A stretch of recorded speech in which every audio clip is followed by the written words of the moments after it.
So ngayon na nabisto na nga po ng mga Cebuano, mga sangkay, ang malaking sekreto ni former President Rodrigo Duterte sa Cebu. Eto na, si Pangulong Bongbong Marcos daw ay galit na galit.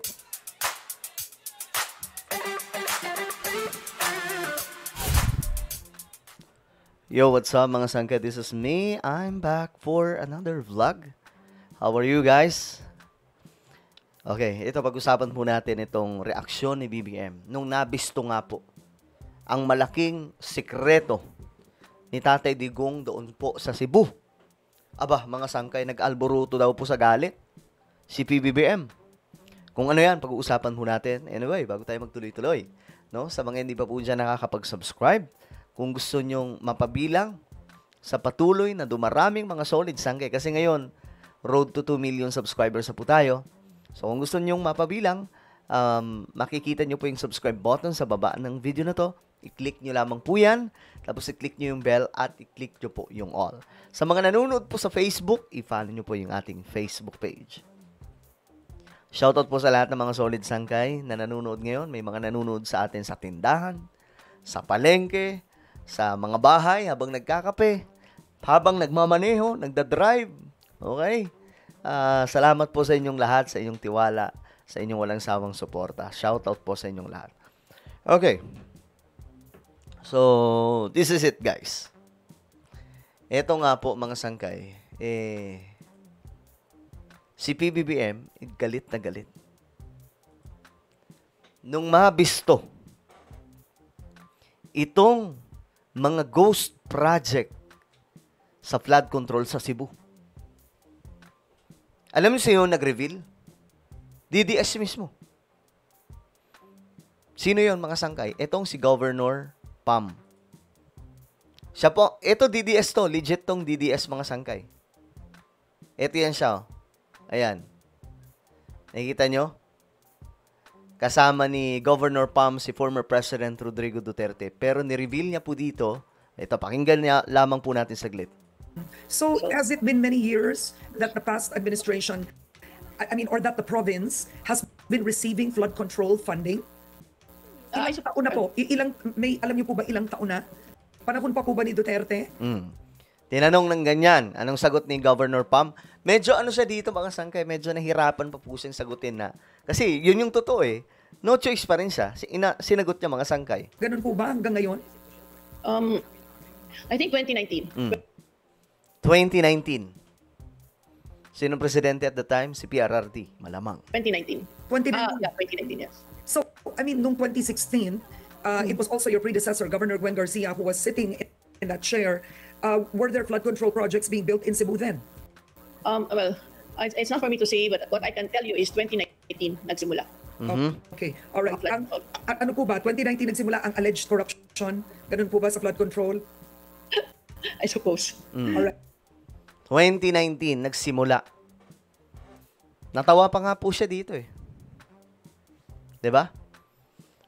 No choice si Governor Pam dito kundi sabihin kung ano ang totoo eh. Ngayon, mga sangkay, eto na. Rekta tayo dito. Si PBBM daw po nagalit. Eto, mga sangkay.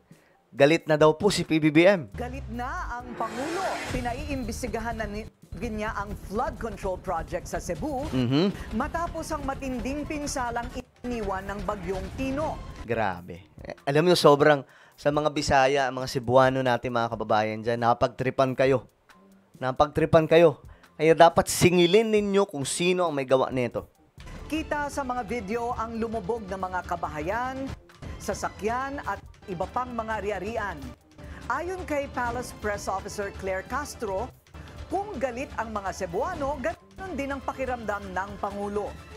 Bibisita rin anya si PBBM sa Cebu para personal na tingnan ang kalagayan ng mga biktima ng bagyo. Dismayado si Cebu Governor Pam Baricuatro sa sinapit ng lalawigan sa kabila ng anyay 26 billion. Ayan, mga sangkay, oh. Yan yung kanyang patutsada eh. Dito pa lang, alam nyo na kung sino yung binabanatan niya eh. Alam nyo, bilib lang ako dito kay Governor Pam. Kasi syempre, pwede naman niyang ilantad agad yung mga pangalan eh. Pero mga sangkay, sabi niya, may tiwala siya sa ICI. Sinubmit na daw po nila yung mga information, yung mga files or mga documents sa ICI para po dito sa mga... Kasi dalawa lang daw eh. Wala daw po talagang matinong project. Dalawa lang. Kung hindi substandard, ghost project. Just imagine mga sangkay kung paano pinagtripan.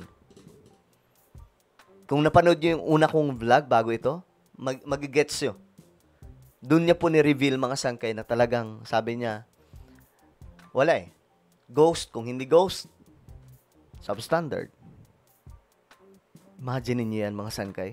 Peso budget para sa flood control projects. So, ito matagal na po itong nagsimula mga sangkay o matagal na po itong nangyayari itong pagmamaniobra sa mga flood control or mga projects ng ating pamahalaan. Ngayon, buti na lang nagkaroon po tayo ng presidente na matapang. Hindi po weak. Yung kayang humarap dito sa mga sindikatong ito. Kasi marami pong naging presidente pero wala pong may gumawa niyan. Bakit? Kasi pag ginawa nila yan, silang tatamaan. Kasi gobyerno nila yan, sarili nila eh. Kaya hanggat maaari, pinagtatakpan na lang nila, gumagawa na lang sila ng mga project na kunwari hindi na mapapansin yung ibang mga project. Pero guys, just imagine, billions, actually trillion na nanakaw sa mga ghost, sa mga ano na to, proyektong ito. Kaya dapat lang talagang imbestigahan. Ngayon si BBM, seryoso dito. Seryoso ang ating presidente. Sabi ko nga sa inyo, siya lamang po ang may bayag na presidente na nagmatapang para manggain ang sindikato. Sabi pa nga sa waray, dirit harumamay. Hindi yan basta-basta. Kasi kahit si PRRD na, sinasabi na po natin na napakatapang na presidente. Pero kita nyo mga sangkay, nakapalag ba? Hindi po siya nakapalag sa malaking sindikato. Pero si BBM ngayon, kita nyo naman. Diba? Maliban sa nag-expose, anong ginawa ni BBM? Pinangalanan pa. Sumunod. Ito na, nakita po natin yung mga ghost project. So, sabi po dito, Malacanang said it wants an investigation into the 343 flood control projects in Cebu from 2016 to 2022, which could have helped the province during Typhoon Tino's onslaught. Kita niyo yan, mga sangkay? Paiimbestigahan na. Mula 2016 to 2022, ito daw po ay 343 flood control projects. What happened? What happened? Ano ba talaga ang nangyari? Kita niyo mga sangkay kung paano pinaglaruan. Nire-reveal ng ating kalikasan ang malaking kabalbalan na ginawa nitong mga, paano ba natin itong mga politiko, mga dambuhalang buhayang politiko. Nakakalungkot, no? Ay, naku po. Well, galit na ang presidente. At ito nga mga sangkay, kung titingnan po ninyo yung mga komento dito, tingnan po ninyo. Kasi ngayon lang po ito na-booking eh. May mga nagsasabi kasi na wala daw pong ghost project sa panahon ni PRRD. O ngayon, kamusta kayo?